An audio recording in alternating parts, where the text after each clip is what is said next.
우리가 오늘 이 레위기 26장의 말씀을 보게 되는데요.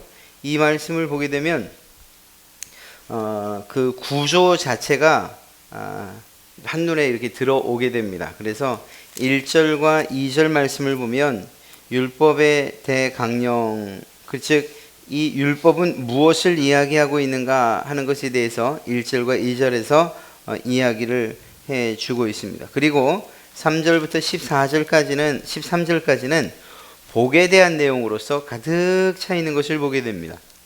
그리고 14절부터 45절까지가 저주에 관한 이야기이고 46절이 요약을 하고 있는 그러한 내용이라고 볼 수 있죠. 한 가지 특별한 것, 또 특이한 것은 신명기 28장 이하에도 나오는 그러한 특징과 동일한데, 그게 뭔가 하면은 하나님께서 이 축복에 대해서 이야기하시고 저주에 대해서 이야기하시는데 순서상 그 모든 것은 같은데 그 분량에 있어서도 거의 비슷하다는 거예요. 여러분 한번 보시면 복에 관한 이야기들은 1절에서 13절에 끝나고 있습니다. 그런데 더 많은 부분 14절부터 45절까지의 부분, 많은 부분을 저주에 할애하고 있다는 거예요. 아니, 하나님은 사랑의 하나님이시고 또 우리에게 복 주시기를 원하시는 그러한 하나님이신 것을 우리가 아는데, 왜 하나님은 이렇게 두렵고 떨리는 이야기들을 더 가득 적어 놓은 것일까? 좀 희망적이고, 그리고 우리에게 유익이 되고, 그리고 읽어도 기분 좋게 읽어 내려갈 수 있는 복에 관한 이야기들을 좀 더 많이 해주시면 안 됐을까, 이러한 생각을 해보게 되죠. 그러나 이것은 우리에 대한 하나님의 뭐라고 할까요? 그 하나님의 마음이죠. 그래서 죄로부터 떠나기를 원하시고 아예 그것을 짓지 않기 원하시는 하나님의 마음이라고 이야기할 수가 있는 것입니다. 그래서 복에 대해서는 사실 한번 읽기만 해도 참 좋다라는 것을 알 수 있고 또 그렇게 되길 원하죠. 그리고 이 복에 대해서는 생각하는 것을 즐거워해요. 그러나 그 즐거운 생각 빨리빨리 정리하고 내가 너희에게 내가 원하는, 그리고 또 내가 기뻐하는 일들을 하되 이것들은 해서는 안 된다라고 말씀하시는 것. 그래서 저주에 대한 부분을 더 많이 다루고 더 깊이 있게 다루고, 그래서 그것으로부터 조금이라도 오염되거나 물들지 않고, 그래서 하나님께서 주신 복을 온전히 바라기 원하시는 것, 이것이 하나님의 뜻인 것을 알 수가 있습니다. 이 26장에는 6가지의 축복과 6가지 저주를 함께 담고 있는데요. 순서상 약간씩 차이가 날 수는 있습니다. 그러나 대략적으로 살펴보면 그렇죠.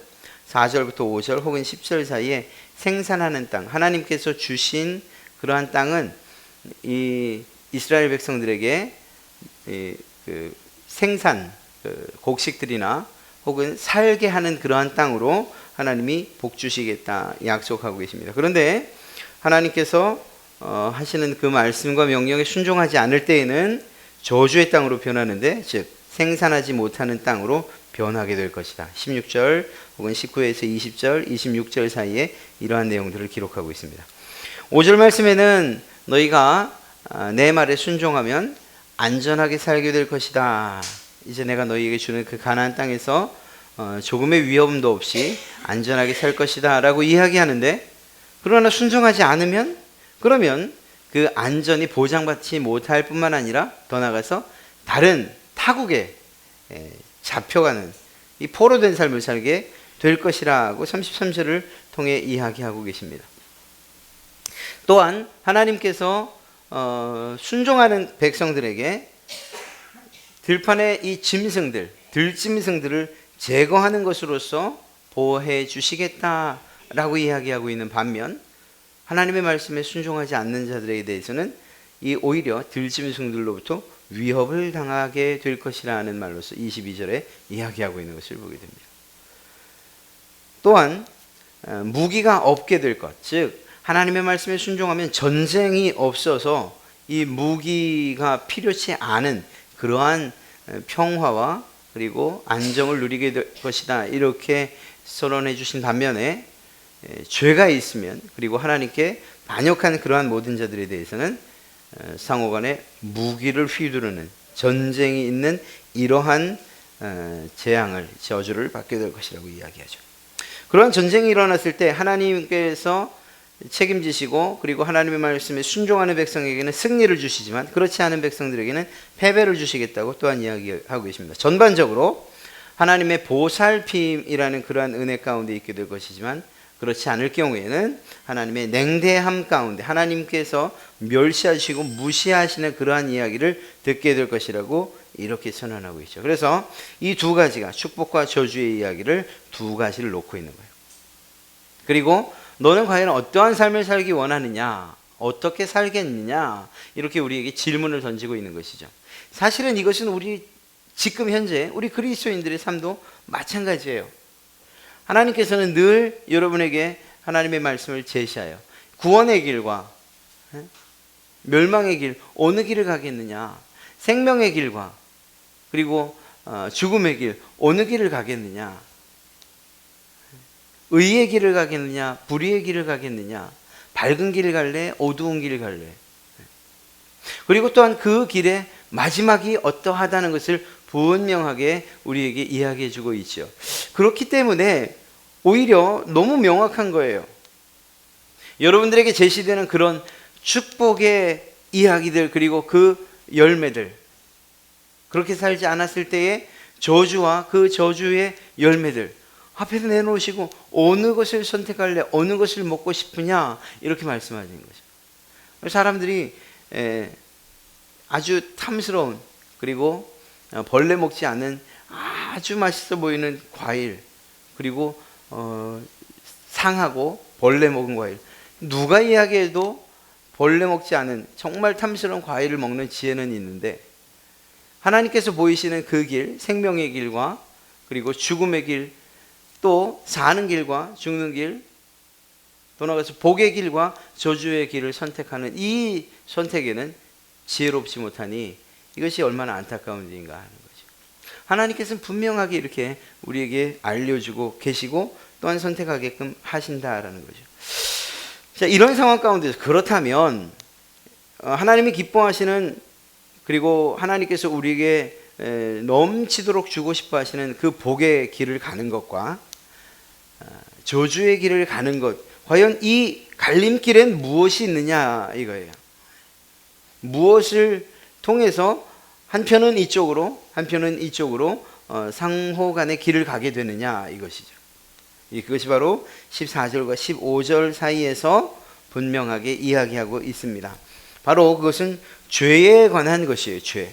이 죄를 이기느냐 아니면 이 죄에 그만 굴복당하고 마느냐에 따라서 이 죄를 이기고 하나님의 말씀에 순종하면 복의 길로, 앞서 말한 복의 길로 가게 될 것이고, 만약에 이 죄에 그만 무너지고 말면 그렇다면은 저주의 길을 가게 될 것이다. 이렇게 14절과 15절에 마치 철도의 그 방향을 틀어 놓는 것 같은 그러한 이 레바가 바로 이 14절과 15절에 있는 것을 보게 되죠.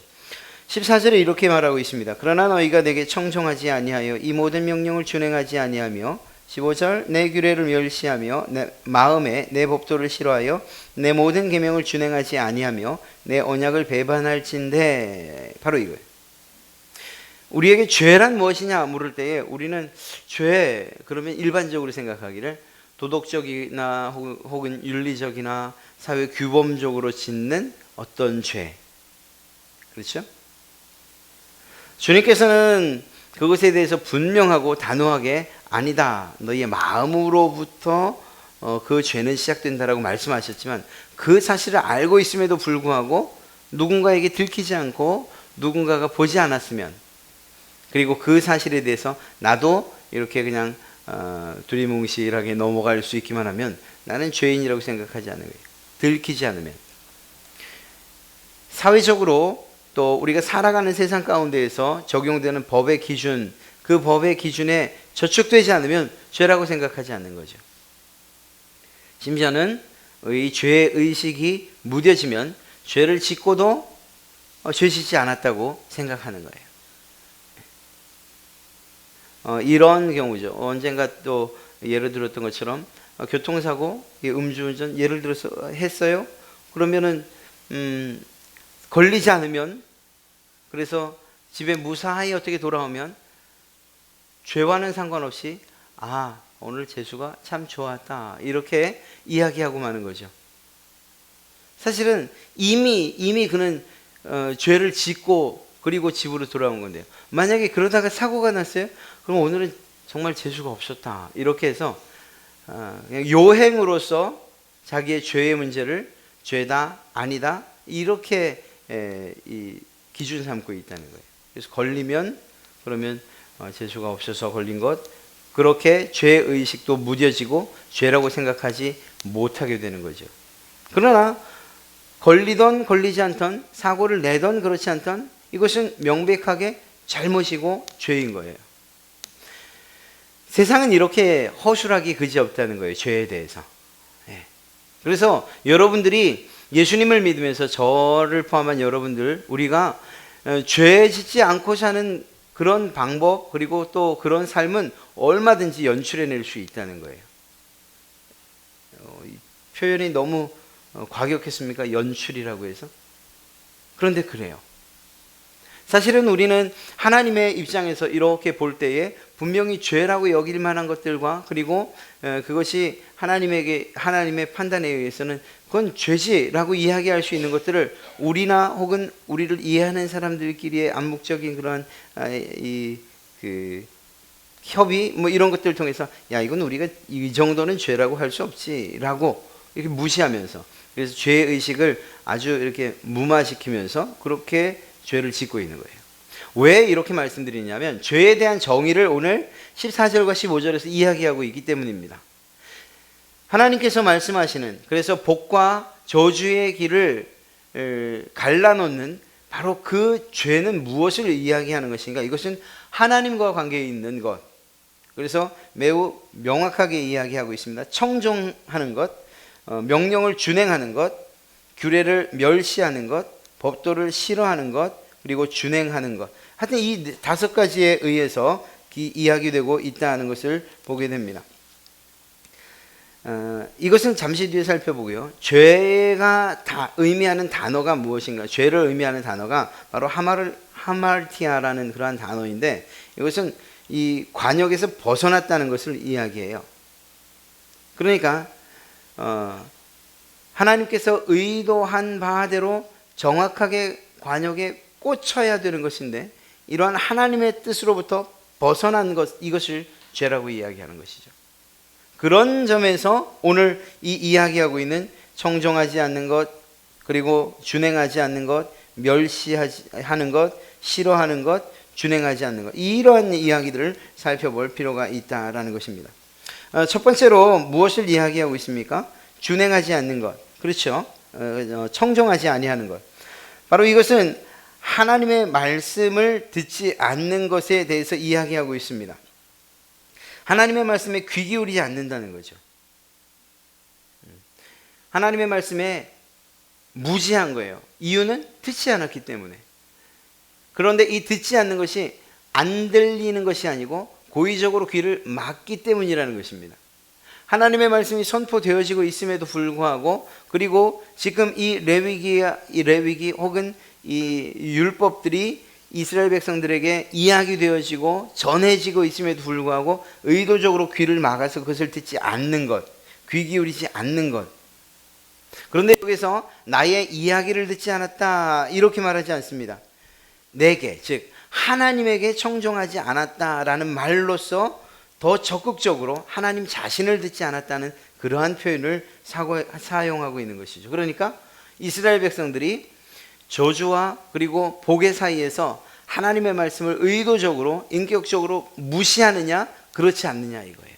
이건 오늘날도 마찬가지입니다. 하나님께서 여러분들에게 선포하시는 말씀들이 한둘이 아니죠. 너무 많다 싶을 정도죠. 그러나 또 한편으로 생각해 보면 이것이 다양해 보이지만, 그러나 매우 분명하고 명확하게, 그리고 어떻게 보면 한 가지예요. 하나님의 말씀이 선포되어질 때 그것에 대해서 따르고자 하는 마음이 있느냐 아니면 무시하느냐, 하나님의 말씀을 무시하느냐 아니면 귀 기울이냐, 바로 이것입니다. 그래서 이러한 귀 기울이느냐 그렇지 않느냐는 것으로서 이 복과 저주의 길, 이 사이에서 가야 할 길들이 정해진다라는 것이죠. 또한 두 번째로 이야기하는 것이 바로 이 명령을 준행하지 않는 것인데요. 단순하게 이것은 오늘 이야기되어지는 이러한 명령만이 아니라 하나님께서 이스라엘 백성들에게 주셨던 모든 율법을 다 지칭한다고 이야기할 수 있습니다. 이것 또한 마찬가지입니다. 하나님에 대한 멸시의 차원에서 하나님의 명령을 지키느냐 지키지 않느냐는 거예요. 즉 이스라엘 백성들이 하나님의 말씀을 지켰다 지키지 않았다 이것을 판단하는 것이 하나님을 멸시했다 존중했다 이렇게 이야기되어진다는 거죠. 그 원인이, 여러분이나 제가 하나님을 존중합니까? 그러면 그 말씀에 순종하게 될 것이라는 것이고, 하나님을 멸시합니까? 그러면 듣지 않게 된다는 거예요. 이건 복과 저주에 관한 그러한 예는 아니지만, 우리 아이들이 이제 어느 정도 머리가 좀 크고, 그리고 이제 이 자기 자아가 형성되고, 그리고 자기 자존감이 생기기 시작하면 다른 사람들의 말에 귀를 잘 안 기울여요. 듣고 있음에도 불구하고 말이에요. 그래서 이렇게 해야 된다, 저렇게 해야 된다. 그런데 이게 어릴 때는, 그런데 이제 사춘기로 넘어가면 엄마 아빠 말을 무시하는 것 혹은 멸시하는 것처럼 느껴질 때가 종종 있어요. 물론 그 아이는 그 정도까지는 아닐지 모르지만, 얘야 이거 해야지 저거 해야지 얘기할 때에 들은 척을 안 하는 거예요. 콧방귀도 안 끼는 거죠. 그렇게 되면 부모들 입장에서는 아주 화가 단단히 날 수밖에 없는 거예요. 이건 어떤 시기에, 특별한 시기에 나타나는 현상만이 아니고 그 이후에도 언제든지 나타날 수 있는 것이고, 그 이전에도 하나님과 우리의 사이에서도 역시 마찬가지라는 거예요. 하나님께서 끊임없이 말씀하시고 그리고 명령하고 계심에도 불구하고 이걸 의도적으로 지키지 않는 거죠. 어떤 때는 네 알겠습니다 라고 말하고서도 지키지 않는 거예요. 이러한 일들이 이스라엘 백성들에게 있다? 그러면 너희는 나를 멸시하고 있는 것이다. 하나님이 그렇게 인정하시겠다는 거죠. 그리고 그런 자에게 하나님이 이후에, 즉 16절부터 이야기되어지는 저주를 내가 받게 될 것이다, 이렇게 말하고 있는 것입니다. 이 저주의 내용들이 중요한 것이 아니고 그것들을 그러한 길을 갈 수밖에 없는 이유가 무엇이냐, 이것을 아는 게 더 중요한 거예요. 그렇다면 복의 길을 가는 것은 어떤 방법을 통해서 갈 수 있느냐 하는 이 대답도 우리가 얻게 될 수 있는 것이죠. 바로 이 하나님의 명령을 준행하는 것, 안에서 멸시하는 거예요. 그러면 행동으로는 하는 것 같지만, 또 순종하는 것 같지만, 안으로부터 시작된 멸시는 언젠간 하나님을 거부하고 또 명령에 불순종하게 될 것이기 때문입니다. 그리고 이것에 대해서 아주 명확하게 15절에 내 규례를 멸시한다 라는 표현으로서 이야기하고 있습니다. 사실은 하나님의 말씀에 대한 순종과 불순종이 무엇으로부터 시작되는가? 하나님을 멸시하느냐 그렇지 않느냐 하는 이것으로부터 시작되는 것을 우리는 보게 됩니다. 그렇습니다. 하나님을 멸시하면 하나님께서 또 그를 경멸히 여긴다 라고 하신 말씀들을 우리는 기억해야 할 것입니다. 하나님의 규례만을 멸시하는 것이 아니라 오늘 기록된 이 내용대로 한다면 하나님 자체를 거부하는 이러한 결과, 이러한 이 내용을 담고 있기 때문입니다. 하나님을 멸시하는 것. 참 이해할 수 없어요. 말도 되지 않는 것이죠. 왜냐하면 하나님께로부터 지음을 받은 존재가, 그래서 우리가 흔히 말하기를 하나님 없이는 살 수 없습니다 라고 말하고 있음에도 불구하고 또 한편으로는 하나님을 멸시한다, 하나님의 말씀에 귀 기울이지 않는다, 하나님의 뜻대로 살지 않는다, 이러한 죄의 길로 가는 우리의 모습, 참 이해할 수 없지만 그러나 그만큼 우리 가운데 역사하는 이 죄의 능력이라고 표현하기가 좀 그렇지만 이 죄의 이 영향력이 그만큼 크다는 것을 이야기하고 있는 것이죠. 이 죄가 그만큼 우리로 하여금 우리의 눈과 우리의 귀와 우리의 이성, 그리고 우리의 전 인격적인 모든 부분을 마비시키고 하나님을 향해서 대항하게 만든다는 거예요. 이런 이스라엘 백성들이 실제적으로 그러면 하나님을 향해서 이렇게 대항하고 하나님을 멸시한 적이 있습니까? 많지요. 하나님께서 이 이야기, 이 레위기 이야기는 출애굽하는 과정 가운데서 주신 것이에요. 그런데 이제 우리가 나중에 또 이 성경상에서 살펴보게 되겠지만 40년 광야길을 걷는 가운데서도 끊임없이 하나님을 멸시했고요. 그리고 심지어는 하나님께서 마련하신 가나안 땅으로 들어가면서부터는 오히려 더 적극적으로 하나님을 대항하는 모습들을 보게 됩니다. 무엇을 통해서? 그 땅에 있는 이방 신들을 섬기는 것을 통해서 말이에요. 그러니 하나님이 정말 억장이 무너지시는 거죠. 내가 너희에게 준 복의 땅에서, 축복의 땅에서 그 복을 준 나를 잊은 채 마치 남편을 둔 다른 여자가 알지 못하는 또 다른 남자와 이렇게 정을 맺는 것처럼 하나님 본 남편을 두고 이방 신들을 섬기는 간음한 여인처럼 그렇게 하나님을 무시하고 멸시하는 일들을 어디에서요? 하나님의 성전 안에서 행하고 있으니까 하나님이 그들에게 저주를 내릴 수밖에 없는 거라는 거죠. 하나님을 멸시하는 거죠. 바람을 피워도 안 보이는 데서 해야죠. 안 보이는 데서 하면 안 되죠. 안 보이는 데서 하면 안 되죠. 근데 어느 만큼 멸시를 하느냐? 그 남편이 있는 데서, 그 눈에 보이는 데서 정말 잘못된 짓을 저지른다? 이건 남편의 존재 혹은 그의 인격, 그의 모든 것들을 무시하는 것과 똑같은 거죠. 그런데 그 일을 누가 하고 있느냐? 이스라엘 백성들이 하고 있다는 거예요. 하나님 앞에서 하나님께 예배드리고자 만들어 놓은 그 성전에서 하나님이 아닌 다른 이방신들을 섬기는 짓을 하고 있죠. 이것은 하나님에 대한 멸시라고 이야기할 수 있는 것입니다. 그러니 하나님을 거절하는 그러한 의미로서 하나님이 죄라고 이야기할 수밖에 없는 거죠. 또한 하나님의 법도에 대해서는요, 싫어한다. 이것도 마찬가지죠. 지금 말씀드리고 있는 이 죄의 특징들은 의도적이에요. 의도적. 그 사람이 어쩔 수 없어서 혹은 피치 못해서가 아니고 마음에 아주 작정을 하고 싫어하는 거예요.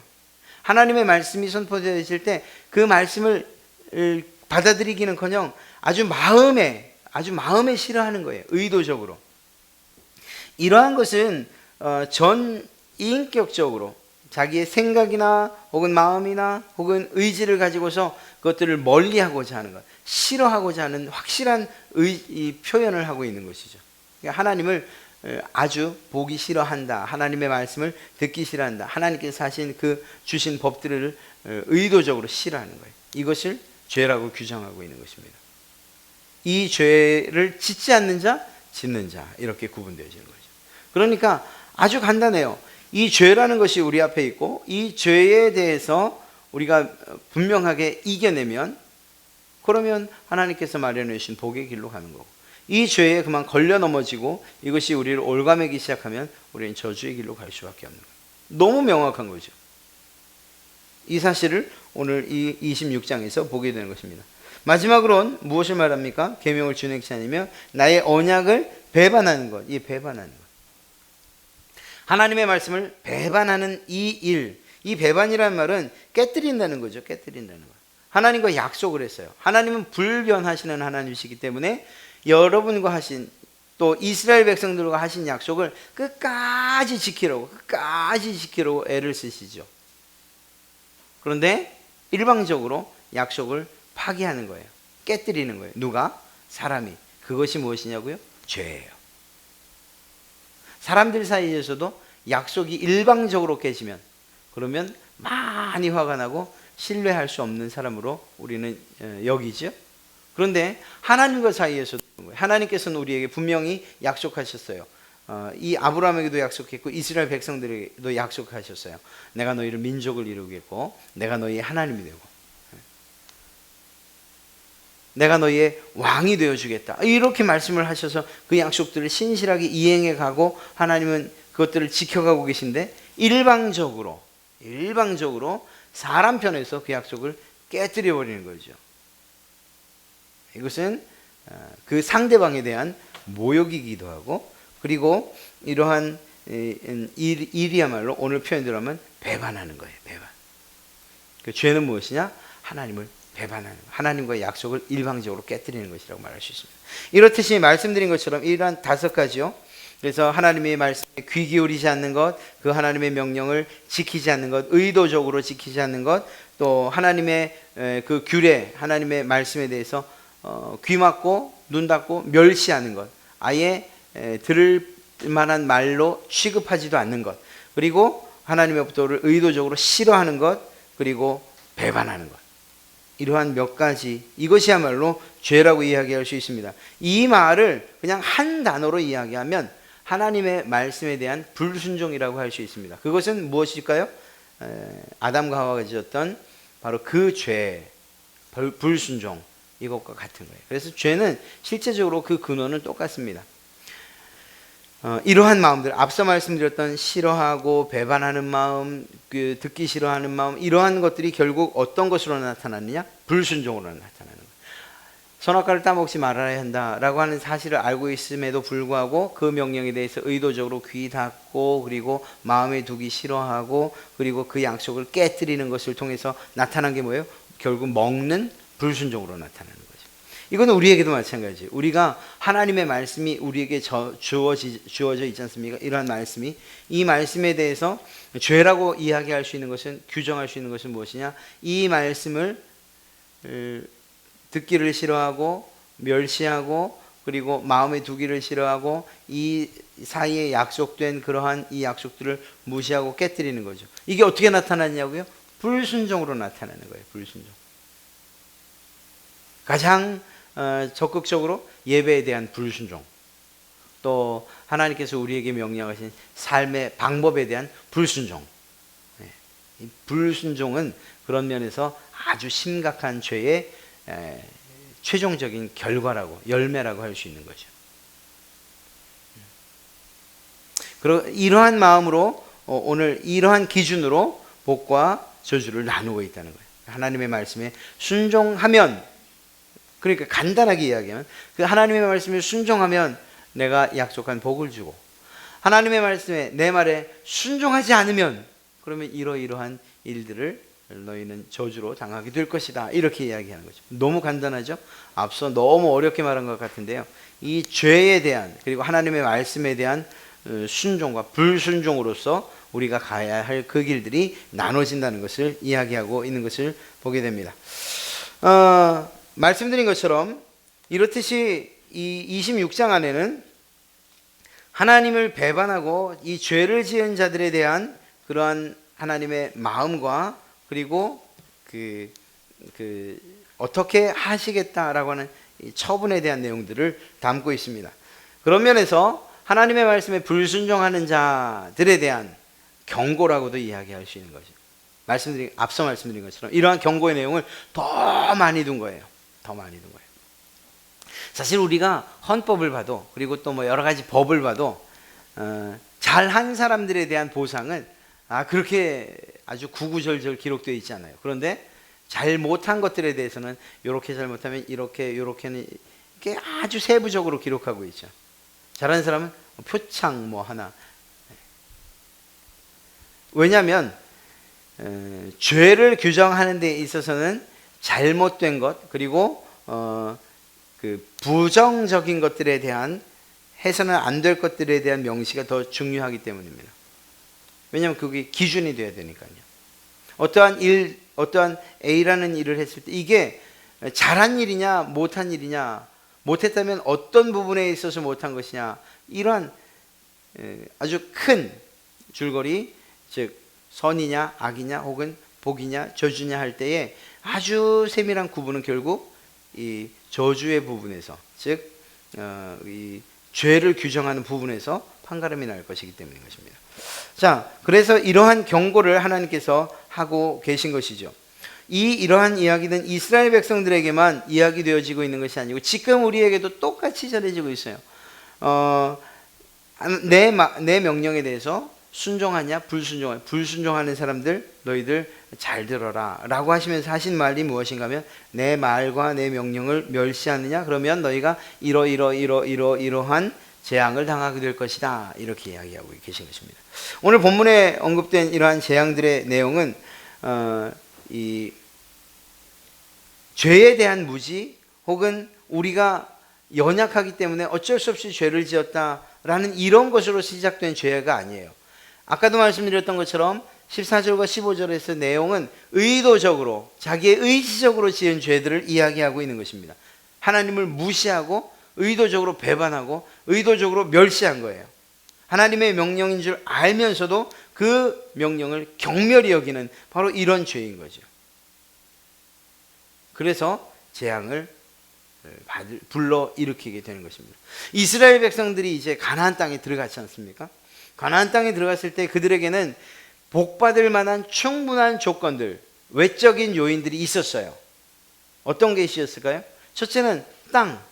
하나님께서 주신 땅이 그들에 있었어요. 그들이 사는 그라운드 자체가 복의 땅이었어요. 복의 땅. 그러니까 외적으로 보면 저 사람들은 복을 받을 수밖에 없는 사람들이에요. 왜? 하나님이 주신 복의 땅 위에서 살고 있으니까. 뿐만 아니라 그들에게는 그 복의 땅 위에 무엇이 세워져 있었습니까? 성전이 세워져 있었어요. 성전은 무엇을 말하죠? 하나님의 임재를 이야기해요. 임재의 상징이에요. 그러니까 임마누엘, 내가 너희와 함께 하겠다라고 하신 하나님의 의도가 그 땅, 즉 가나안 땅에서 실현되고 있는 거예요. 실현. 복의 땅이지요. 거기에 성전이 있는데 그 성전이 뭘? 하나님이 거하시는 처소로서 그렇게 상징적으로 사용돼요. 아, 하나님이 거하셔요. 하나님이 거하시는데 자신들이 멸망당할 그러한 이유가 있겠습니까?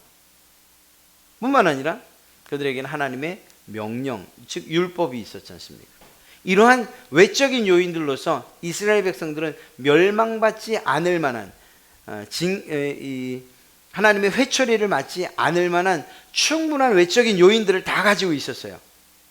그럼에도 불구하고 결과적으로는 이들은 그 모든 좋은 조건들, 이것들이 무시되어진 채 하나님에 의해서 징계를 받았고 또한 나라는 박살나서 이방인에게 포로로 잡혀갈 수밖에 없었죠. 이유가 뭘까요?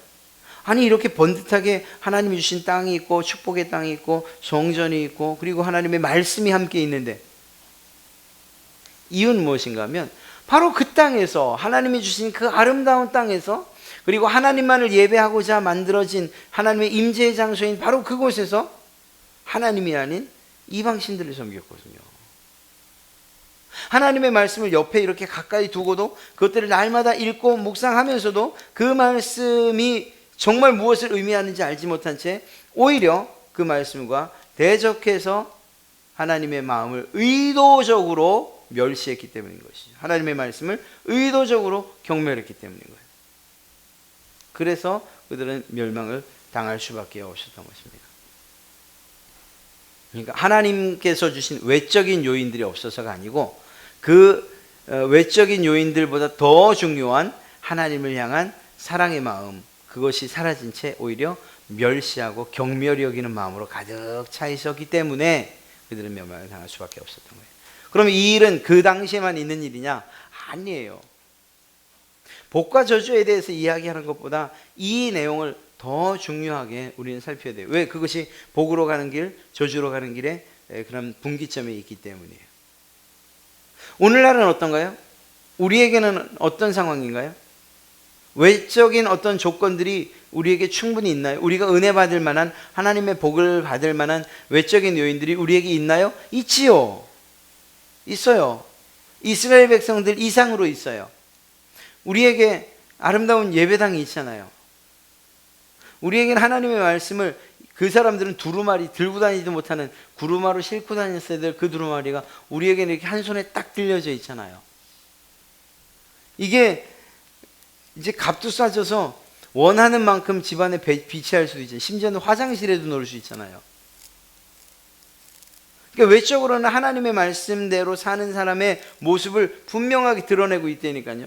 교회 안엔 찬양이 없나요? 찬양도 있어요. 하나님의 말씀도 선포돼요. 뜨거운 기도도 있어요. 이런 곳이 한 곳만 있냐고요? 아니요, 여기가 마음에 안 들면 또 다른 곳으로 가서 신앙할 수 있는 많은 교회들이 있어요. 그것이 어느 곳에 있습니까? 이 땅에 있어요. 외적으로 은혜 받을 만한, 그래서 복을 누릴 만한 조건들이 충분히 있다고요, 우리에게는. 그러면 이제 조심해야 되는 건 무엇인가 하면, 그때도 있었는데 하나님께서 왜 그들을 불순종하는 자로 여겨 그들에게 저주를 내렸는가? 그들은 왜 멸망당했는가? 왜 이방인에게 포로가 되었는가? 혹시 우리에게도 그러한 일들이 있지 않겠는가 하는 것을 살펴봐야 됩니다. 그러면 똑같이 오늘날 적용해 보는 거예요. 하나님의 명령들이 오늘 선포되어지고 있잖아요. 제가 아니어도 많은 설교자들이, 그분들의 설교들이 정말 차고 넘치는 그런 시대잖아요. 듣고 자면 하루 종일 하나님의 말씀을 들을 수도 있잖아요. 하나님의 말씀이 넘쳐나는 그런 시대잖아요. 그런데 그 가운데서 어떻게 하나님을 불순종할 수 있냐고요? 예, 의도적으로 불순종할 수가 있어요. 하나님을 멸시할 때 하나님의 말씀에 귀 기울이지 않을 수 있어요. 하나님의 말씀을 듣고 있는 순간에도 하나님을 멸시해서 그 말씀에 귀 기울이지 않을 수 있다는 거예요. 지금 이 시대도 마찬가지예요.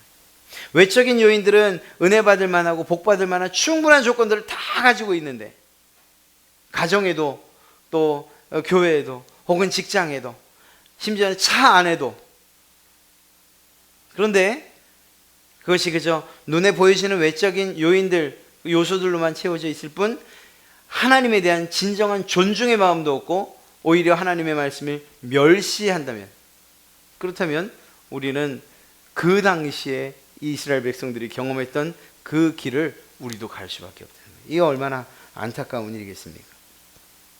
그렇습니다. 하나님께서 우리에게 주신 그 명령들에 그것들을 멸시하고 대항해서는 하나님이 주신 복을 누릴 수가 없는 거죠. 우리에게 끊임없이 말씀하셔요. 이게 하나님이 언제 말씀하셨어요? 아니요, 그거는 공식적으로 모든 사람들이 다 알아들을 수 있는 그러한 방식으로도 이 설교를 통해서도 말씀하시고 이 성경을 통해서도 말씀하시죠. 또한 뿐만 아니라 여러분들 각자에게 은혜로서 부딪히게 하시는 그런 말씀들도 있어요. 깨닫게 하시는 말씀들도 있어요. 이 똑같은 이야기를 했는데 어떤 분은 정말 강하게 깨닫는 분이 있고 어떤 분은 그냥 오늘 설교가 그럴 수도 있어요.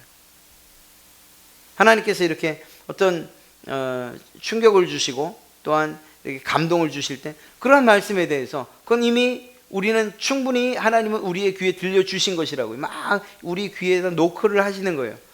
그런데 그 말씀에 대해서 우리가 의도적으로 무시를 해요. 그거야말로 하나님을 경멸하는 거죠.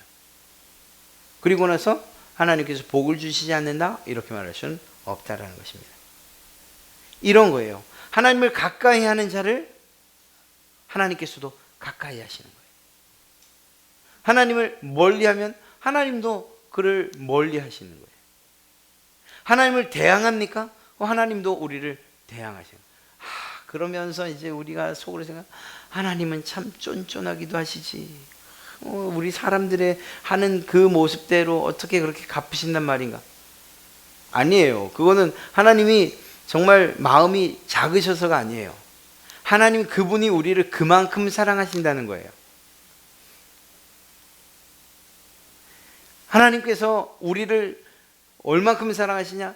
우리가 하나님을 향해서 조그만 마음을 갖고 있어도 역시 하나님도 우리를 향해서 큰 마음으로 우리를 품으시고 하나님을 향해서 우리가 등을 돌리면 그 아픈 마음에 그만 우리에 대해서 역시 그대로 갚으신다는 거죠. 하나님을 대항하고서 어떻게 우리가 그분의 사랑을 받을 수가 있겠는가 하는 것입니다. 하나님이 대항하신다. 그 표현이 어떻게 표현되고 있습니까? 하나님께서 말씀하시길 내가 너희를 칠 것이다 이렇게 말하고 있죠. 하나님이 치신다고 하면 그 상황 가운데서 벗어날 사람이 과연 어디 있겠습니까? 하나님의 이러한 우리를 향한 징치하심, 이런 회초리는 매우 무서워요. 또 또 성경의 24절에는 7배나 7배나 칠지라. 하나님의 진노가 얼마나 무서운가. 그만큼 우리를 사랑하시는 반증이기도 하고요. 더 나아가서 이럼에도 불구하고, 한 대 맞았음에도 불구하고 더 완악한 그러한 마음에, 그러한 상태로 있으면 하나님의 그러한 형벌, 그러한 저주는 점점 가중되어지고 강화되어진다는 것을 알게 됩니다. 이렇게 이야기를 하고 나면 정말 마음이 좀 찜찜해요. 제가 이렇게 이야기를 끝내고 나면 하나님을 괜히 옹졸한 분으로 만든 것 같기도 하고, 좀 치사한 분으로 만든 것 같기도 하고, 하나님 말 안 들으면은 그냥 무지막지하게 혼나고 그냥 끝나는 것 같기도 하고. 앞서 말씀드린 것처럼 그거 하나님이 우리를 사랑해서야 라고 말했음에도 불구하고 그것에 대해서 제가 다른 이야기를 하지 않고 지나간다면, 사랑한다면서 왜 이렇게 혼낼까, 이런 생각을 우리가 할 수밖에 없어요. 정말 사랑하시냐고요? 예, 그렇습니다. 오늘 읽은 말씀은 아닌데요, 44절을 한번 보시겠습니까?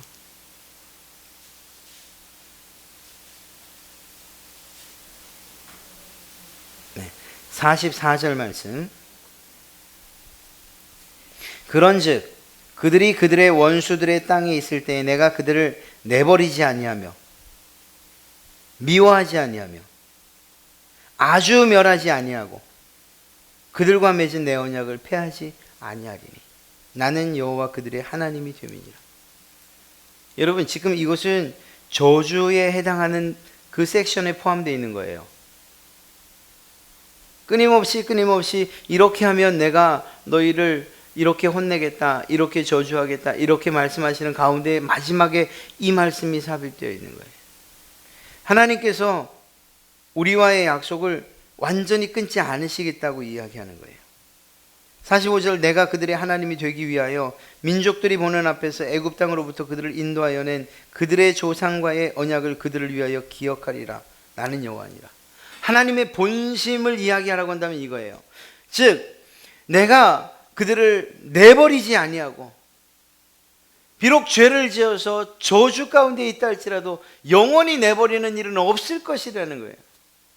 미워하지 아니하고, 나를 멸시하고 나를 향해서 대들고 대항하지만, 그러나 그럼에도 불구하고 내가 그들을 미워하지 아니하고 아주 멸하지 아니하고, 회초리를 때리긴 하지만 죽을 때까지 때리는 일은 없을 것이라는 거예요. 이스라엘 백성들과 맺었던 그 언약을 완전히 없이 하고 다시 시작하는 이런 일, 마치 노아의 때와 같이 이런 일은 없을 거라는 거예요. 왜? 사랑하기 때문에. 하나님께서 이러한 이 마지막 44절 45절을 통해서 하나님의 본심을 나타내고 계시죠. 그러면 이러한 하나님의 우리를 향한 본심이 있다는 이야기는 무엇인가 하면, 그 앞에 이야기하고 있는 그런 회초리들은 돌아오기를 바라는 하나님의 마음이 담겨져 있는 단지 회초리에 불과하다는 거예요. 죽을 만큼 때리는 몽둥이도 아니고요.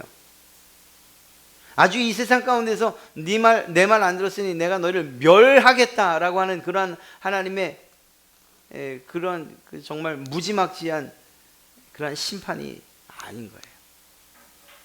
이 말씀에 담겨 있는 진정한 저주 가운데 속속들이 그 구석구석 담겨 있는 마음은 돌아오라는 거예요. 돌아오라는 거예요. 내 말에 귀 기울이고 내 말을 따르고 내 말을 멸시하지 말고 다시 돌아오라는 거예요. 돌아오라. 내가 너희를 버리지 않고, 내가 너희를 멸시하지 않고, 내가 너희를 미워하지 않고, 내가 너희를 멸하지 않고, 내가 너희와 맺은 언약을 폐하지 않을 테니까 어서 돌아오라는 거예요. 탕자를 기다리던 아버지의 마음과 같은 거죠. 이것이 하나님의 마음이에요. 이 마음을 알면 우리는 두 가지로 반응하게 돼요. 우리가 정말 아직 죄에 대한 문제가 발생하지 않았다면, 죄 짓지 않았다면 더욱더 하나님 백성으로서 구별되고 거룩한 삶을 살아가게 될 것이고, 우리가 혹여 이러한 죄의 길 가운데에 있다라고 한다면, 죄 가운데 있다라고 한다면 그 죄로부터 돌이켜 하나님에게 순종하는 자리로 나오게 될 것이라는 거죠. 여러분, 하나님의 마음을 아는 게 중요해요. 사람은 언제 처리될까요? 언제? 끝까지 철이 안 든다. 뭐 그게 맞는 것 같기도 합니다. 뭐 결혼하면 애를 낳으면 엄마의 마음을 알고 철을 든다. 그것도 사람마다 다 차이가 있는 것 같기도 하고요. 그런데 이거는 맞는 것 같아요. 제 말이 좀 막연하긴 할지 모르지만 나를 혼내던 그 아버지의 마음이 이해가 되면 왜 나를 그렇게 혼내셨을까에 대한 이해가 되면 이미 철들기 시작한 거라고 볼 수 있죠. 나를 사랑하셔서 내가 더 이상 어긋나지 않게 하시기 위한 하나님의 아버지의 매였다? 그러면 그 매가 아프지 않은 거죠. 오히려 감사한 거죠. 그러한 경험이 있었어요. 이제 제가 다 컸을 때이기 때문에 저는 이제 혼날 일이 없었어요. 그래도 우리 아버지도 그래도 무지막지하게 이유 없이 때리는 분이 아닌데 말이에요. 근데 하여튼 그때는 좀 맞을 짓을 제가 했나 봐요. 맞을 짓을 했지. 그렇게 하고도 안 맞으면 사람 너무 이상하네요. 하여튼 뭐 맞을 짓을 했어요. 근데 아닌 게 아니라 집에 들어갔는데 뭐 그 일 때문에 하여튼 다 커서 그렇게 맞아본 적이 그게 마지막이었어요. 그런데 진짜 하나도 안 아픈 거예요. 왠 줄 아세요? 왜 때리는지 아니까. 내가 맞아야 될 짓을 한 걸 아니까. 그리고 때리는 맞는 그 매를 통해서 아버지 사랑이 느껴지니까. 그러니까 오히려 잘못했습니다 라는 이 말밖에 안 나오는 거예요. 매가 아파서. 옛날에는 이렇게 한 대 맞으면 더 맞기 싫으니까 잘못했어요. 정말 잘못했어요. 저희 막내가 좀 그래요. 이 큰 놈은 참 진짜 잘 버텨요. 잘 버텨요. 맞는 거를 저만큼 잘 버텨요. 근데 탁 맞으면 그냥 푹 소리서 아버지 잘못했어요. 이러면 안 때리겠는데 맞으면 또 버쩍 일어나고 또 엉덩이 대요. 그러면 이걸 때려 말어 막 이렇게 되는 거예요. 근데 이 막내는요 이렇게만 다리 붙잡고 막 돌아가요. 계속 돌아가요. 어떤 날은 한 대도 못 때리고 그냥 끝나는 때가 있어요. 그게 나요. 하나님께서 우리를 향해서 너 그러면 안 되지. 한 대 맞아볼래? 하나님 잘못했어요. 이게 나요. 괜히 하나님한테 버팅겨갖고 그래요 내가 잘못했으니까 속 풀릴 때까지 한번 때려보세요. 그러면 제가 그때쯤 돼서 너무 많이 아프다 싶으면 잘못했다고 말씀드릴게요. 그건 정말 더 부해가 나게 부하라 그러나요? 하여튼 속 뒤집어 놓는 일이에요. 그게 아니에요. 오히려 그냥 매달려서 정말 잘못했습니다. 그게 나요. 우리 신앙도 마찬가지입니다. 하나님께서 우리를 때리시는 이유, 그리고 때로는 가끔 회초리를 드시는 이유가 뭐냐면 하나님께서 우리에게 복 주시기 위함이라는 사실을 우리가 알고 있고 우리를 사랑하시기 때문이라는 사실을 알고 있다면 그러면 빨리 돌이켜서 내가 닫았던 귀 열고 닫았던 마음 열고 멸시하던 마음 돌이켜서 존중하는 마음으로 돌이키고 이러한 일들이 우리에게 필요한 거죠. 하나님께서 그러한 자들에게 약속하신 복으로 더하시고 말씀하신 저주들로부터 지키시는 그런 은혜가 있을 줄로 믿습니다. 하나님께서 여러분들을 그렇게 그만큼 사랑하신다는 이유이기 때문인 것이죠. 여러분 앞에 놓인 그러한 죄의 문제들을 능히 이겨내셔서 하나님께서 기뻐하시는 하나님께서 주시고도 흡족해 하시는 복으로 가득 찬 그러한 여러분의 삶이 되시기를 주님의 이름으로 축원합니다.